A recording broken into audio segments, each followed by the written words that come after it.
સુરત સહિત સમગ્ર રાજ્યમાં ગૌમાંસ વેચવા પર પ્રતિબંધ છે. તેમ છતાં અવારનવાર કસાઈઓ દ્વારા ગેરકાયદેસર રીતે ગૌમાંસ વેચાતું હોવાનું સામે આવતું હોય છે.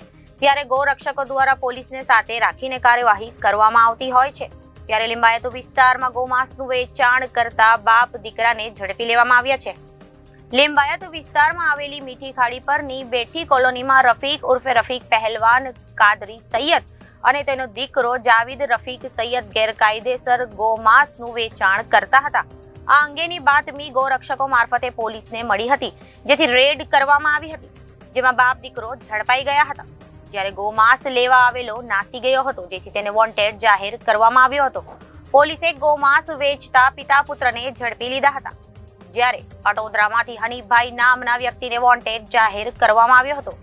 જો કે પકડાયેલા આરોપી પાસેથી એ પૂછપરછ કરવામાં આવી રહી છે કે આ ગૌમાંસનો જથ્થો તે ક્યાંથી લાવવામાં આવી રહ્યો હતો. Reporter Hitesh Prajapati, Janadesh news, Surat.